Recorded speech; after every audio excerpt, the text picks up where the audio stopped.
Olá pessoal, estamos iniciando uma série de estudos devocionais sobre a história de Jesus.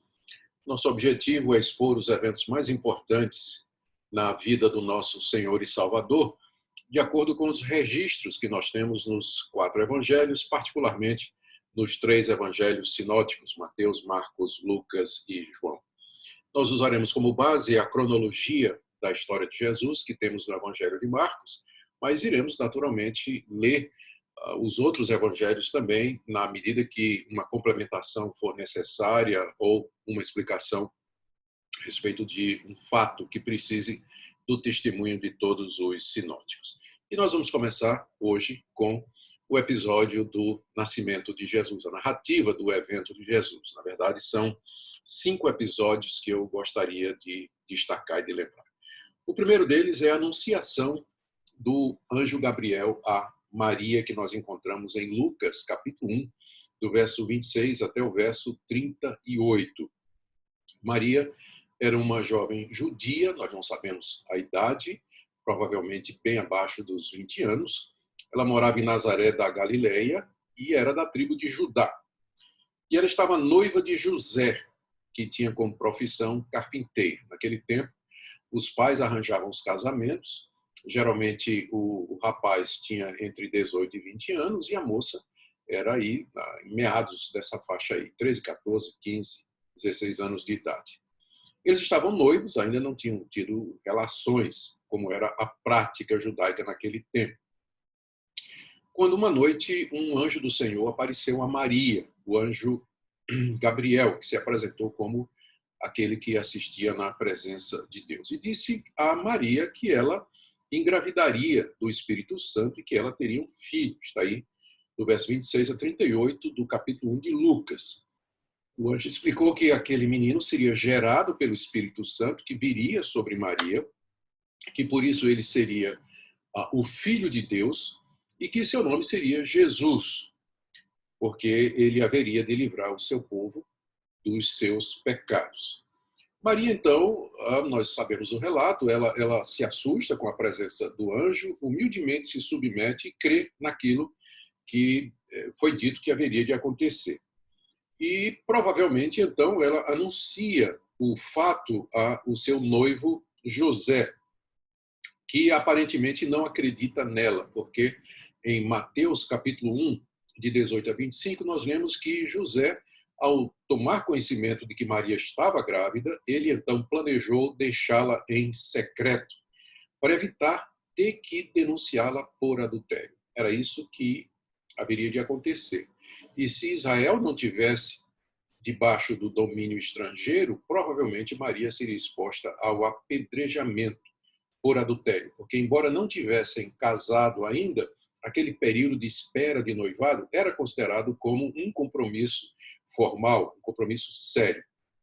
Então, José estava planejando deixar Maria em segredo, porque não queria infamá-la, quando mesmo o anjo Gabriel aparece a José e o persuade a aceitar Maria como sua esposa, dizendo que ela está grávida pelo Espírito Santo.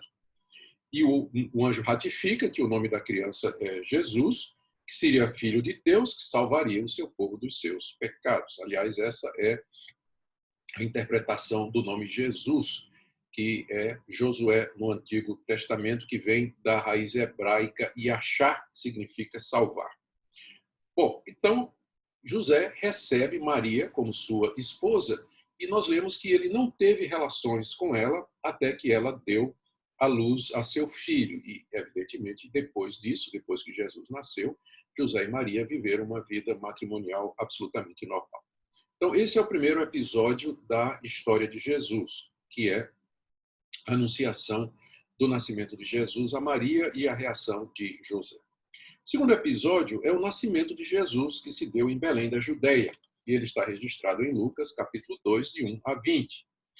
Houve um decreto do imperador César Augustus obrigando todos os habitantes da região, lá que estava debaixo da sua autoridade, a se recensearem. E o recenseamento era feito na cidade natal, onde estariam os registros. Isso era uma coisa que acontecia de vez em quando, né? O censo, nós estamos acostumados com isso também na nossa civilização. José e Maria, então, para atender à determinação do imperador, lembrando que a Judéia estava debaixo do domínio do Império Romano, então eles fazem a viagem lá de Nazaré, lá da Galiléia, eles saem do norte de Israel até o meio, onde está Judá, Belém, que era uma cidade próxima de Jerusalém.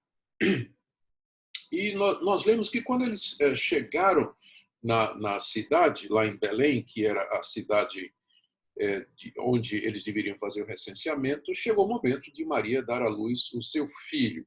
E, evidentemente, por conta do fluxo de peregrinos, de viajantes, pessoas que tinham vindo a Belém com o mesmo propósito, eles não encontraram um lugar adequado onde ficar, não tinham hospedagem em lugar nenhum. Então, finalmente, eles conseguem se alojar numa estrebaria, e onde havia aqueles coxos onde os animais comiam. E ali, Maria, ali naquela estrebaria, ela dá à luz o seu filho, envolve em panos e o coloca no coxo como se fosse um bercinho. O texto nos diz que um coro de anjos, então, apareceu a pastores que estavam no campo cuidando dos seus rebanhos nas vigílias da noite. Essa é uma das dicas para nós, mais ou menos, localizarmos a ocasião do nascimento de Jesus, que não é 25 de dezembro. Porque se os pastores, o que seria 25 de dezembro, estaria extremamente frio, né? E não faria sentido pastores estarem à noite guardando seus rebanhos, porque os rebanhos deveriam estar no aprisco, onde era seguro e onde era mais quente. Mas noites claras e agradáveis, elas se situavam entre abril e julho, que é mais ou menos o outono naquela região. Então, o nascimento de Jesus deve ter se dado nesse período. Bom, os anjos aparecem, um coral celestial, louvando a Deus nas maiores alturas, e os pastores, então, vão a Belém para ver o que tinha acontecido. Eles entenderam que os anjos estavam anunciando algum fato extraordinário. E o registro nos diz que eles ali encontraram, lá na estrebaria, José e Maria e o recém-nascido. E aí, então, louvando a Deus de todo o coração por aquilo que eles tinham visto, pela aparição dos anjos, eles voltam para casa. E tudo indica que José, Maria e a criança ficaram nessa cidade cerca de 2 anos. Cerca de 2 anos. Isso aqui vai ser importante, você vai ver por quê. Ficaram cerca de 2 anos ali em Belém. Talvez José, por ser carpinteiro, pudesse facilmente conseguir sustento para a sua família, uma vez que sempre se precisa de carpinteiro. O terceiro episódio do nascimento de Jesus, por assim dizer, é a iniciação dele como menino judeu. E aqui nós vamos para Lucas, capítulo 2, de 21 a 40. Quando o menino completou 8 dias, o texto nos diz, ele foi circuncidado, provavelmente ali em Belém, e pelo seu pai, como era costume, ou pelos rabinos da cidade de Belém. A circuncisão era o selo da aliança entre Deus com o seu povo, com os descendentes de Abraão, e deveria ser feita em todo menino, aos 8 dias de nascido. E a circuncisão simbolizava que a criança pertencia à nação de Israel. Era um dos identificadores religiosos e culturais dos judeus. Era a marca que eles traziam sobre si de que faziam parte do povo da aliança.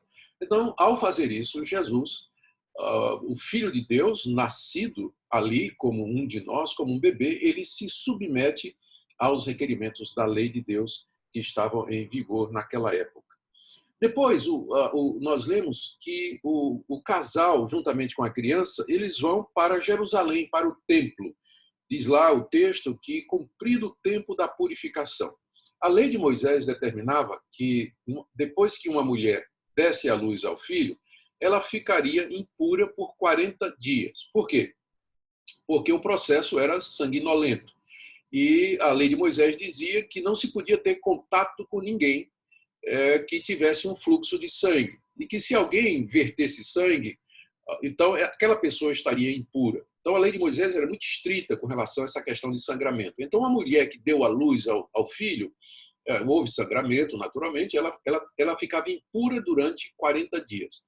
Depois de 40 dias, ela tinha que ir ao templo e oferecer um sacrifício a Deus para encerrar os seus dias e para que ela voltasse a ser considerada limpa ritualmente, mais uma vez. Então foi isso que José e Maria fizeram, saíram de Belém, foram para Jerusalém, que era ali próximo, Belém é uma cidade próxima de Jerusalém, e ali eles fizeram os rituais necessários para a purificação de Maria. A lei requeria que eles sacrificassem uma ovelha ou um boi.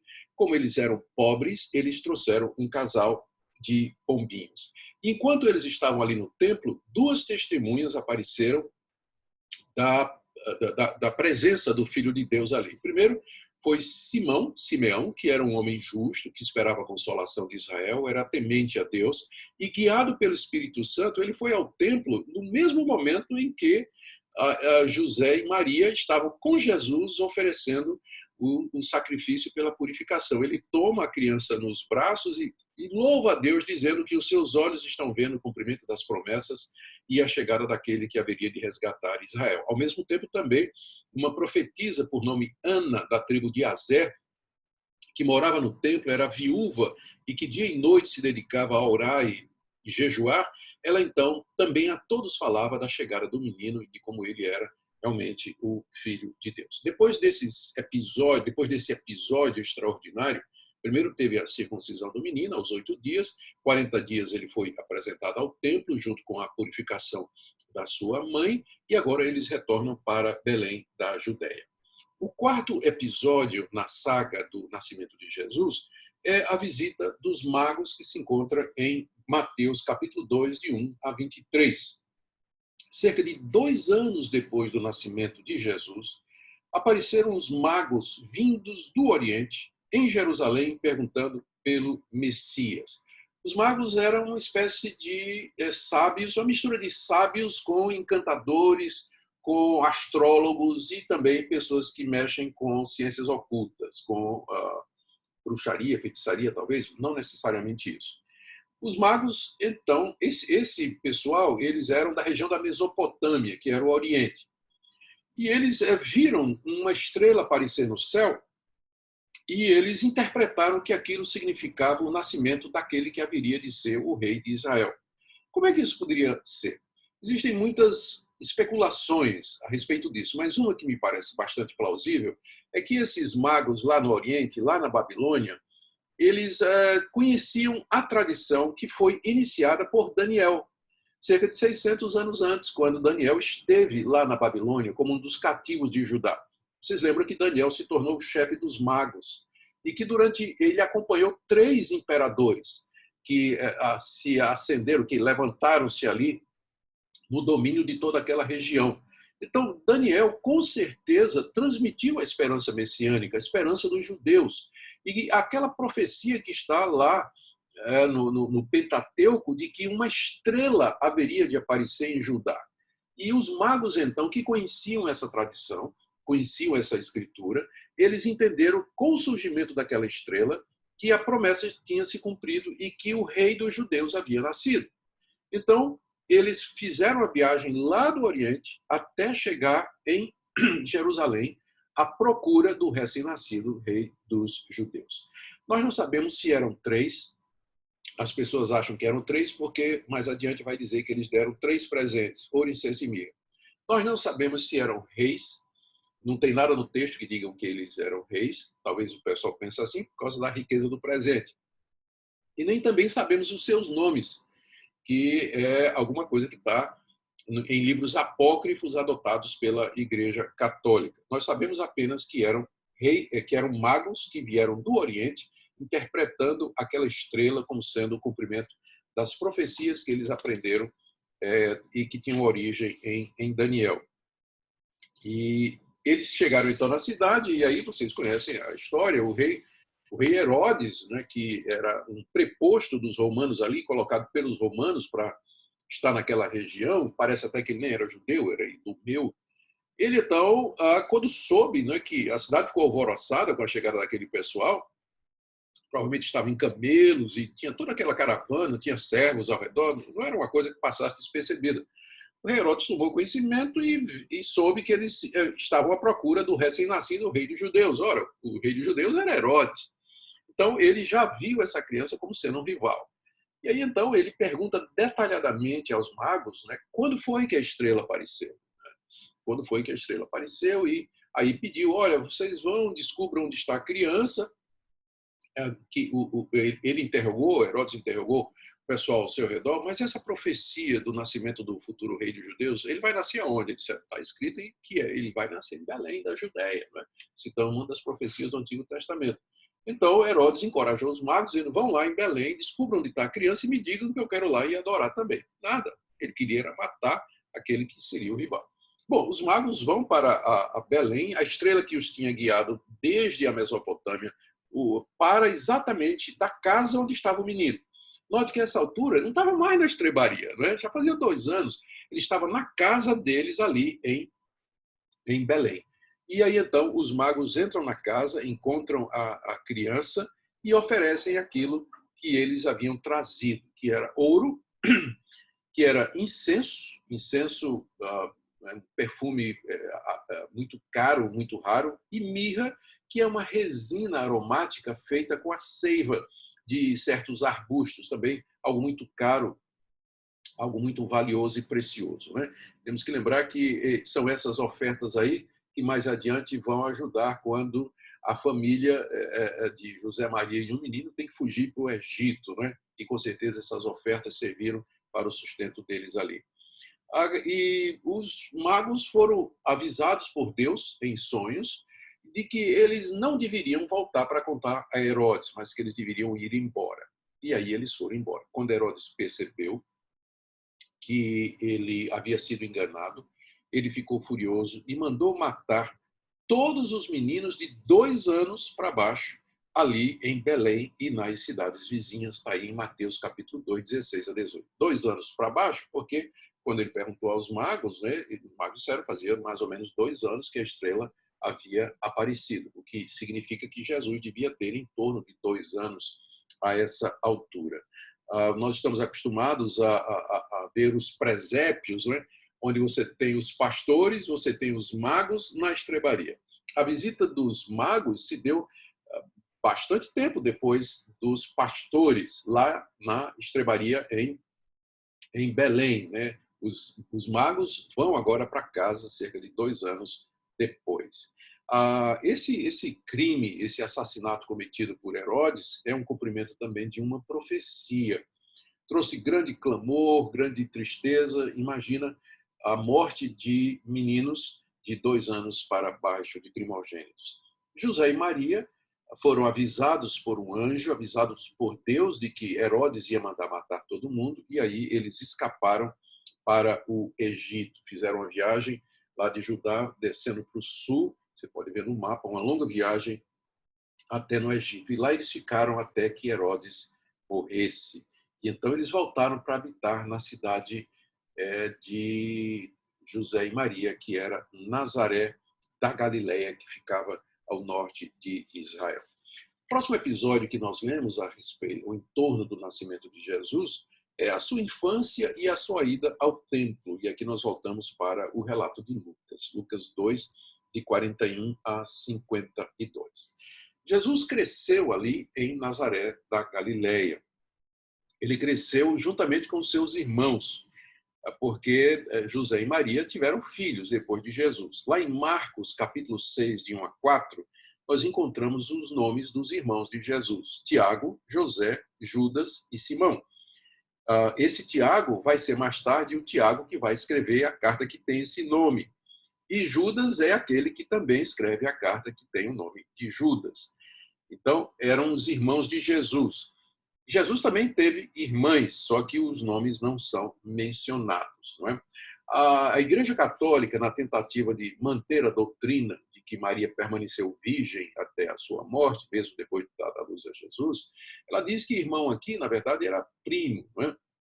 Que não era exatamente irmão. Mas não há nada que impeça. Era normal que muitos filhos fossem queridos e desejados pelas famílias judias daquela época, das famílias judaicas. Ter muito filho era muito bem. Pensa, não, ficar sem ter filhos depois de Jesus, em que promovia a espiritualidade de Maria? Nada, ao contrário, né? Todo mundo queria ter muito filho naquela época, não tem nenhum empecilho para dizer que Jesus tinha meio-irmãos, né, que eram filhos de José e de Maria, enquanto que Jesus era gerado pelo Espírito Santo no ventre de Maria. Muito bem, Jesus cresceu ali, naquela região, cresceu naquela cidade, ele aprendeu a profissão do seu pai. Lá em Marcos capítulo 6, verso 3, ele é chamado de o carpinteiro. Então, Jesus aprendeu a lidar com madeira. A palavra para carpinteiro é uma palavra grega que significa, na verdade, mais um arquiteto, um engenheiro, alguém envolvido com construção civil. Então, não era necessariamente só carpintaria, mas habilidades de construção, de fazer coisas e assim por diante. Quando Jesus tinha 12 anos, nós lemos agora em Lucas, capítulo 2, de 41 em diante, ele foi levado a Jerusalém para o templo pela primeira vez, depois de ter sido apresentado.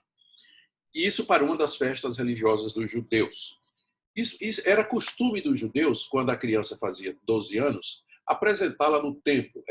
Vamos dizer assim, era o debut, né? Era a iniciação, era quando o menino deixava de ser criança e ele passava a ter responsabilidades, a ser considerado como adulto. Era quando é equivalente à nossa maioridade penal, né? Que aqui é 18 anos, mas lá era com 12 anos. Com 12 anos, o menino judeu já era responsável, ele tinha que saber a lei, ele tinha que ter decorado passagens da Torá e assim por diante.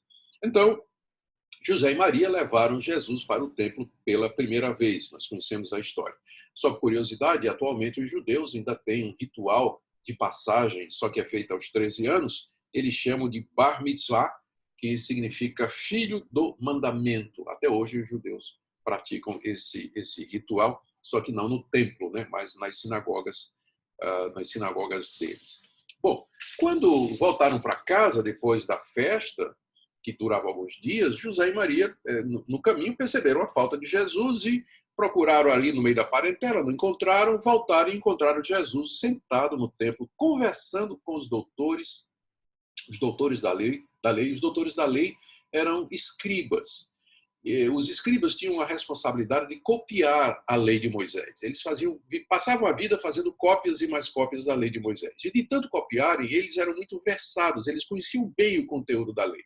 E então as pessoas faziam consultas e eles ministravam a lei nas sinagogas, por isso eles eram chamados de doutores da lei, escribas ou doutores da lei. E havia aqueles que eram da seita dos fariseus, dos saduceus e assim por diante. O ponto é que Jesus estava lá no templo conversando com aqueles que eram os eruditos, né, que eram os conhecidos, os experts na lei de Moisés, e aparentemente a conversa estava indo muito boa. E Maria, então, e José, não é? Eles repreendem Jesus: filho, por que você fez isso? E Jesus, então, dá uma resposta que já mostrava que aos 12 anos ele tinha plena consciência de quem ele era. Ele diz: vocês não sabiam que me competia estar na casa do meu pai e tratar das coisas do meu pai? Mostrando assim Jesus que ele tinha plena consciência de quem era verdadeiramente seu pai, que ele era o filho de Deus. Mas o texto diz que ele se submeteu e que voltou obedientemente com seus pais para Nazaré, para Nazaré da Galileia, né? Agora era a viagem mais para o norte. Galileia ficava lá no extremo norte da nação de Israel. E lá Jesus cresceu e ele reaparece somente aos 30 anos de idade. Ele reaparece somente aos 30 anos de idade, que vai ser o tema da nossa próxima devocional. Nós nada sabemos a respeito de Jesus durante esse período, né, de 12 aos 30 anos de idade. Tudo indica que ele cresceu ali em Nazaré, seguiu a profissão do seu pai, assumiu a profissão do seu pai. Provavelmente José morre antes de Jesus completar 30 anos de idade, uma vez que José não aparece mais no registro dos evangelhos, só Maria. E Jesus assume a carpintaria e cuida dos negócios do pai. Deve ter crescido como um adolescente, um jovem absolutamente normal, apesar de que ele não cometeu pecado. Ele devia ser um menino de extrema pureza, de santidade e extremamente humano também, não é?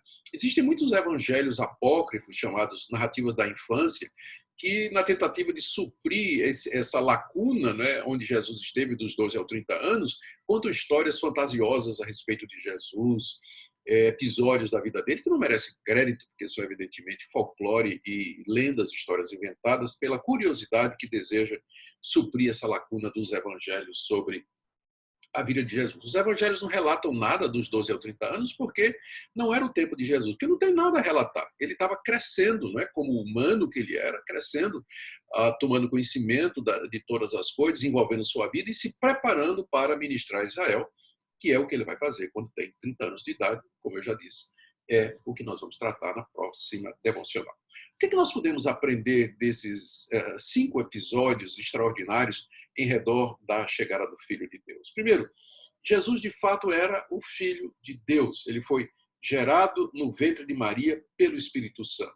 O Evangelho de João começa dizendo: no princípio era o Verbo, e o Verbo estava com Deus, e o Verbo era Deus. E no verso 14, e o Verbo se fez carne e habitou entre nós. O que nós temos aqui é o relato da encarnação, como o Filho de Deus se tornou gente, se tornou um de nós, que era necessário ser feito para que ele pudesse morrer por nós, como nosso representante. Cristo era plenamente humano, como o relato deixa claro. Não é? Ele nasceu pelos meios convencionais, ele nasceu de uma mulher. A diferença é que ele foi gerado no ventre de Maria, sobrenaturalmente pelo poder do Espírito de Deus. Ele não tinha pecado, ele não trouxe o pecado original na sua natureza e era perfeitamente Deus e perfeitamente homem. Plenamente Deus e plenamente homem. Vero Deus e vero homem também. Note como homem, ele já começa a cumprir a lei. Ele nasceu debaixo da lei, diz o apóstolo Paulo. Se submete à circuncisão, se submete ao episódio da purificação, ainda que era para sua mãe, e aos 12 anos ele vai ao templo para dar início à sua vida adulta, por assim dizer. Cresceu ali na Galileia como uma criança normal, aguardando o tempo de manifestar-se a Israel. E esses episódios representam o cumprimento de várias profecias do Antigo Testamento, que por falta de tempo não mencionei. Que ele nasceria em Belém da Judéia, que ele voltaria do Egito para casa, que ele seria chamado de Nazareno, a morte das crianças de 2 anos para baixo. 5 ou 6 promessas do Antigo Testamento se cumprem nesse período do nascimento da vida do Senhor Jesus Cristo. Eu espero que essa devocional ajude você a ver a importância do relato do nascimento de Cristo Jesus, porque é com base nisso que nós falamos da sua plena humanidade. Para que ele pudesse morrer, ele tinha que nascer. E o seu nascimento é um dos eventos, um dos atos salvadores de Deus na história, quando ele mesmo assume figura humana e vem habitar entre nós, andar no nosso chão, beber nossa água, respirar o nosso ar, se tornar um de nós, para que um dia ele pudesse morrer na cruz pelos nossos pecados. Deus abençoe sua vida.